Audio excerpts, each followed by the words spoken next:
ಇಲ್ಲಿರುವಂತಹ ಜಿಲ್ಲಾ ಆಡಳಿತದ ಕೆಲವು ಅಧಿಕಾರಿಗಳು ಆಡಳಿತ ಪಕ್ಷದ ಮತ್ತು ಇಲ್ಲಿಯ ಜಿಲ್ಲಾ ಉಸ್ತುವಾರಿ ಮಂತ್ರಿಯ ಕೈಗೊಂಬೆಯಾಗಿ ಕೆಲಸ ಮಾಡಿದ್ದಾರೆ. ಅದಕ್ಕೆ ಒಂದೇ ಒಂದು ಎಕ್ಸಾಂಪಲ್ ಹೇಳ್ತೇನೆ, ನೂರಾರು ಎಕ್ಸಾಂಪಲ್ ಇದೆ. ಸಿಂಗಲ್ ಎಕ್ಸಾಂಪಲ್ ಏನಂದರೆ, ಚುನಾವಣೆಯ 48 ಅವರ್ಸ್ ಮುಂಚೆ ಆ ಕ್ಷೇತ್ರದಲ್ಲಿ ಅಭ್ಯರ್ಥಿಯನ್ನು ಹೊರತುಪಡಿಸಿ, ಆ ಕ್ಷೇತ್ರದ ಮತದಾರರನ್ನು ಹೊರತುಪಡಿಸಿ ಬೇರೆ ಯಾರಿಗೂ ಕೂಡ ಇರಲಿಕ್ಕೆ ನಮ್ಮ ಚುನಾವಣಾ ನೀತಿ ಸಂಹಿತೆಯಲ್ಲಿ ಅವಕಾಶ ಇಲ್ಲ. ಆದರೆ ಒಂದು ದಿನ ಮುಂಚೆ ಮತ್ತು ಸೇಮ್ ಡೇ ಚುನಾವಣೆ ನಡೆಯುವಂಥ ದಿನದಲ್ಲೂ ಕೂಡ ಎಸ್ ಮಲ್ಲಿಕಾರ್ಜುನ್ರವರು ಜಿಲ್ಲಾ ಉಸ್ತುವಾರಿ ಮಂತ್ರಿಗಳು ಪ್ರತಿ ಬೂತಲ್ಲೂ ಕೂಡ ಅವರು ವಿಸಿಟ್ ಮಾಡ್ತಾಯಿದ್ರು. ಇದು ಕ್ಲಿಯರ್ ಆಗಿ ಇದರ ಬಗ್ಗೆ ROಗೆ ಕಂಪ್ಲೇಂಟ್ ಮಾಡಿದರೂ ಕೂಡ RO ಏನು ಹೇಳ್ತಾರಂದರೆ, ಇಲ್ಲಿಯ SP ಏನು ಹೇಳ್ತಾರಂದರೆ, ಅವರ ಲೊಕೇಶನ್ ಕಳಿಸ್ಕೊಡಿ ಅಂಥೇಳಿ. ಓರ್ವ ಜಿಲ್ಲಾ ಉಸ್ತುವಾರಿ ಮಂತ್ರಿಯೊಟ್ಟಿಗೆ ಒಬ್ಬ ಪೊಲೀಸ್ ಕಾನ್ಸ್ಟೇಬಲ್ ಇರ್ತಾರೆ, ಅವರ GPS ಟ್ರ್ಯಾಕ್ ಆಗ್ತದೆ, ಇದನ್ನು ನಾವು ಕಳಿಸ್ಕೊಡ್ಬೇಕಾ SPಗೆ ಎಂಬುದು ದೊಡ್ಡ ಯಕ್ಷ ಪ್ರಶ್ನೆ. ಹಾಗಾದರೆ IPS ಮಾಡಿರುವಂಥ IAS ಮಾಡಿರುವಂಥ ಜಿಲ್ಲಾಧಿಕಾರಿಗಳು ಯಾರ ಪರವಾಗಿ ಕೆಲಸ ಮಾಡಿದ್ದಾರೆ? ಇದೊಂದು ಸಂಶಯ, ನನ್ನ ಮಾತಲ್ಲ, ಜನಮಾನಸದಲ್ಲಿ ಚರ್ಚೆಯಲ್ಲಿದೆ. ಒಂದೇ ಎಕ್ಸಾಂಪಲ್ ನಾನು ಹೇಳಿದ್ದು. ಇನ್ನು ಫೈನಲ್ ಡೇ ಇಲ್ಲಿ ನಡೆದಿರುವಂಥ ಪ್ರಹಸನಗಳು. ಇವತ್ತು ಟೆಕ್ನಾಲಜಿ ಯುಗ. ಒಂದು ಉಪಗ್ರಹದ ಮುಖಾಂತರ ಭೂಮಿಯ ಯಾವುದೇ ಮೂಲೆಯಲ್ಲಿ ಒಂದು ಇರುವೆ ಹೋಗ್ತಾ ಇದ್ರೂ ಕೂಡ ವಿತಿನ್ ಎ ಫ್ರಿಕ್ಷನ್ ಅದರ ಫೋಟೋ ಕ್ಯಾಪ್ಚರ್ ಮಾಡಿ ಪಿಕ್ಚರನ್ನು ರವಾನೆ ಮಾಡುತ್ತೆ ಭೂಮಿಗೆ ಉಪಗ್ರಹ.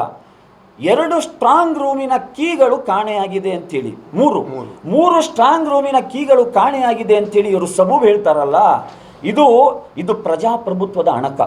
ಇದು ಒಂದು ಚುನಾವಣೆ ಮಾತ್ರ ಅಲ್ಲ, ಇದರಲ್ಲಿ ಬಹಳ ದೊಡ್ಡವಾದಂಥ ಅವ್ಯವಹಾರ, ಚುನಾವಣಾ ಅಕ್ರಮ ನಡೆದಿದೆ. ನಾನು ಕೇಳ್ತಾ ಇದ್ದೇನೆ, ಸ್ಟೇಟ್ ಎಲೆಕ್ಷನ್ ಕಮಿಷನ್ ಮತ್ತು ನ್ಯಾಷನಲ್ ಎಲೆಕ್ಷನ್ ಕಮಿಷನ್, ಭಾರತೀಯ ಚುನಾವಣಾ ಆಯೋಗ ಈ ಬಗ್ಗೆ ಕೂಲಂಕುಷವಾದಂತಹ ಒಂದು ಸ್ವತಂತ್ರ ಏಜೆನ್ಸಿ ಮುಖಾಂತರ ತನಿಖೆ ನಡೆಸಬೇಕು. ಯಾಕಂದರೆ ಕರ್ನಾಟಕದಲ್ಲಿ ಕಾಂಗ್ರೆಸ್ ಪಕ್ಷ ಆಡಳಿತದಲ್ಲಿದೆ. ಇಲ್ಲಿ ಕಾಂಗ್ರೆಸ್ ಪಕ್ಷದ ಆಡಳಿತದ ಏನು ಕುತಂತ್ರ ಮತ್ತು ಅವರ ಎಲ್ಲ ಅಧಿಕಾರದ ಬಲವನ್ನು ಉಪಯೋಗಿಸಿ ಇದನ್ನು ಮಾಡಿದ್ದಾರೆ.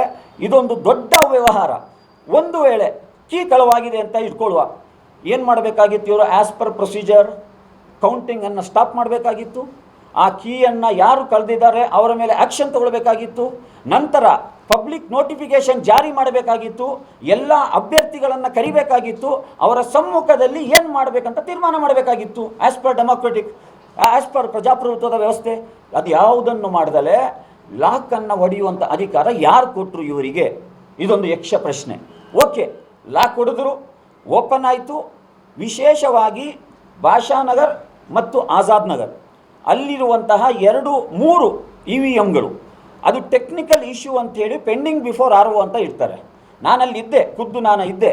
ನಾನು ROಗೆ ಕೇಳ್ತೇನೆ, ಇದು ಏನು ಈ 280 ಬೂತಲ್ಲಿ ಈ 3-4 ಬೂತನ್ನೇ ಯಾಕೆ ಟೆಕ್ನಿಕಲ್ ಎರರ್ ಆಗಿದೆ, ಬಾಕಿ ಎಲ್ಲೂ ಯಾಕಾಗಲಿಲ್ಲ ಅಂತ ಕೇಳಿದೆ. ಅದು ನಮಗೆ ಗೊತ್ತಿಲ್ಲ. As per election commission guideline ಎಲ್ಲ ರಿಸಲ್ಟ್ ಡಿಕ್ಲೇರ್ ಆದಮೇಲೆ, ಅಂದರೆ ಎಲ್ಲ EVMಗಳ ಕೌಂಟಿಂಗ್ ಆದಮೇಲೆ ಲಾಸ್ಟಿಗೆ ನಾವು ಕೌಂಟ್ ಮಾಡ್ತೀವಿ ಅಂತ ಹೇಳ್ತಾರೆ. ಒಂದನೇದು ಬೀಗ ಹೊಡೆದಿರುವಂಥದ್ದು, ಎರಡನೇದು ಇದೇ 3 EVMನ್ನು ಯಾಕೆ ಪೆಂಡಿಂಗ್ ಇಟ್ಟರು, ಅದು VVPAT ಕೌಂಟ್ ಮಾಡಿದ್ದೀವಿ ಅಂತ ಹೇಳ್ತಾ ಇದ್ದಾರೆ. ಹಾಗಾದರೆ ಆ ಬೀಗ ಯಾರ ಮನೆಯಲ್ಲಿದೆ? ಆ ಬೀಗ ಯಾರ ಜೇಬಿನಲ್ಲಿದೆ? ಆ ಬೀಗವನ್ನು ಯಾರು ಕಳವು ಮಾಡಿದ್ದು? ಒಂದು ವೇಳೆ ಕಳವಾಗುತ್ತಂತ ಹೇಳಿದ್ರೆ ಜಿಲ್ಲಾಧಿಕಾರಿಗಳು ರಾಜೀನಾಮೆ ಕೊಡಬೇಕು. ಯಾಕಂದರೆ ಅವರ ಕಸ್ಟಡಿಯನ್ನು ಈ ಸ್ಟ್ರಾಂಗ್ ರೂಮಿನ ಕಸ್ಟೋಡಿಯನ್ ಜಿಲ್ಲಾಧಿಕಾರಿ. ಈ ಜಿಲ್ಲಾಧಿಕಾರಿಯಿಂದ ಇಷ್ಟು ದೊಡ್ಡ ಮಿಸ್ಟೇಕ್ ಆಗಲಿಕ್ಕೆ ಸಾಧ್ಯನೇ ಇಲ್ಲ. ಇದು ಕ್ಲಿಯರ್ ಆಗಿ ಅಧಿಕಾರದ ದುರ್ಬಳಕೆ ಮಾಡಿಕೊಂಡು, ನಾನು ಅಲ್ಲೇ ಸ್ಟೇಟ್ಮೆಂಟ್ ಕೊಟ್ಟೆ, ನನಗಾಗ 17,000 ಮತಗಳು ಬಂದಿತ್ತು 16th ರೌಂಡ್ ಕಂಪ್ಲೀಟ್ ಆದ ತಕ್ಷಣ. ನಾನು ಈ 3ಅನ್ನು ಈಗಲೇ ಓಪನ್ ಮಾಡಿ ಅಂತ ಡಿಮ್ಯಾಂಡ್ ಮಾಡಬೇಕಾದ್ರೆ EO ಹೇಳ್ತಾರೆ, RO ಪ್ರಾರಂಭ ದಿನದಿಂದಲೂ ಕೂಡ ಆಡಳಿತ ಪಕ್ಷದ ಕೈಗೊಂಬೆಯಾಗಿ ವರ್ತಿಸಿದ್ದಾರೆ. ಒಂದೇ ಎಕ್ಸಾಂಪಲ್ ಹೇಳ್ತೇನೆ, ನನ್ನ ಹತ್ರ ನೂರಾರು ಎಕ್ಸಾಂಪಲ್ಸ್ ಇದೆ. ಆದರೂ ಈ ಅನುಭವವನ್ನು ನಿಮ್ಮ ಪತ್ರಕರ್ತರ ಮುಂದೆ ಹಂಚಿಕೊಳ್ಳುವುದು ನನ್ನ ಕರ್ತವ್ಯ. ನಾನೊಬ್ಬ ಡೆಮೊಕ್ರೆಟಿಕಲ್ ವ್ಯವಸ್ಥೆಯಲ್ಲಿ, ಪ್ರಜಾಪ್ರಭುತ್ವ ವ್ಯವಸ್ಥೆಯಲ್ಲಿ ಒಂದು ಸ್ವಾಭಿಮಾನಿ ಚುನಾವಣೆಯಲ್ಲಿದ್ದಾಗ ಈ ವಿಚಾರಗಳು ನಿಮಗೆ ಗೊತ್ತು ಮಾಡಿದರೆ ನೀವು ಮುಂದೆ ಇದಕ್ಕೆ ಜಾಗೃತಿ ವಹಿಸ್ತೀರಾ. RO ಚೇಂಬರಲ್ಲಿ ಆಲ್ ಪಾರ್ಟಿ ಕ್ಯಾಂಡಿಡೇಟ್ನ ಮೀಟಿಂಗ್ ಕರೀತಾರೆ. ಯಾವುದೋ ಒಂದು ವಿಚಾರಕ್ಕೆ ಚರ್ಚೆ ನಡೀತಾ ಇರ್ತದೆ.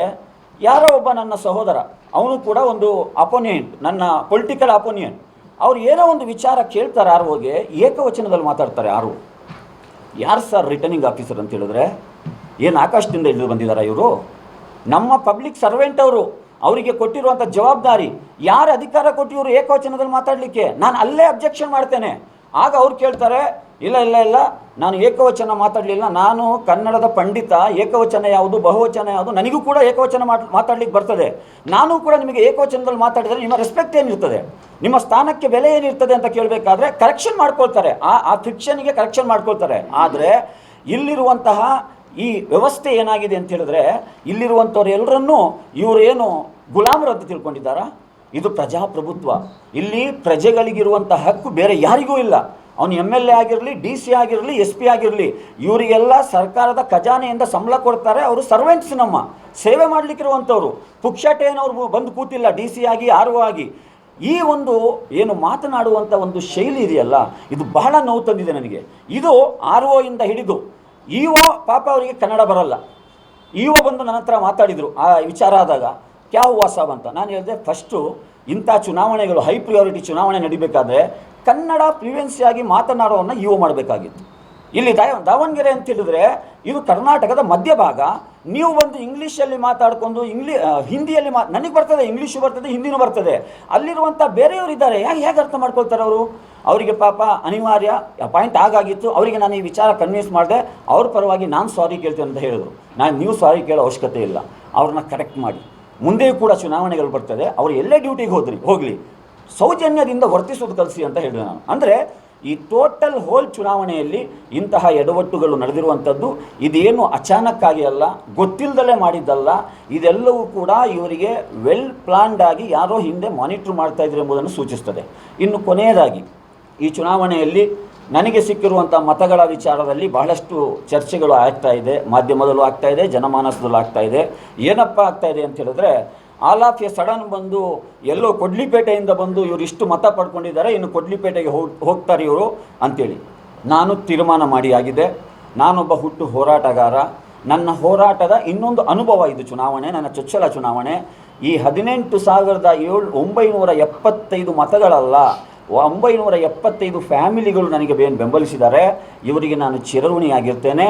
ನಾನು ನನ್ನ ಮನೆಯನ್ನು ದಾವಣಗೆರೆಗೆ ಶಿಫ್ಟ್ ಮಾಡಿದ್ದೇನೆ. ಈಗಾಗಲೇ ನನ್ನ ಫ್ಯಾಮಿಲಿ ಇಲ್ಲೇ ಇದೆ. ಇಲ್ಲೇ ನಾನು ಇವರೊಂದಿಗೆ ಎದ್ದು ಬಿದ್ದು ಇವರ ಇಶ್ಯೂಗಳಲ್ಲಿ ಇನ್ವಾಲ್ವ್ ಆಗಿ ಈ ಚುನಾವಣೆಯಲ್ಲಿ ಏನು ನನಗೆ ಪ್ರೀತಿಯನ್ನು ಕೊಟ್ಟಿದ್ದಾರೆ, ಒಂದೇ ₹1 ನಾನು ಖರ್ಚು ಮಾಡ್ದಲೆ, ನನ್ನ ಜೇಬಿಂದ ₹1 ಖರ್ಚಾಗಿಲ್ಲ ಸರ್. ಇದು ಫ್ಯಾಕ್ಟ್. ಭಗವಂತನ ಸಾಕ್ಷಿಯಾಗಿ ನಾನು ಹೇಳ್ತೇನೆ, ನನ್ನ ಜೇಬಿಂದ ₹1 ಖರ್ಚಾಗಿಲ್ಲ. ನನಗೆ ಹಣನೂ ಕೊಟ್ಟಿದ್ದಾರೆ, ಓಟು ಕೊಟ್ಟಿದ್ದಾರೆ, ನೋಟು ಕೊಟ್ಟಿದ್ದಾರೆ. ಇದು ದೊಡ್ಡ ಪ್ರೀತಿ.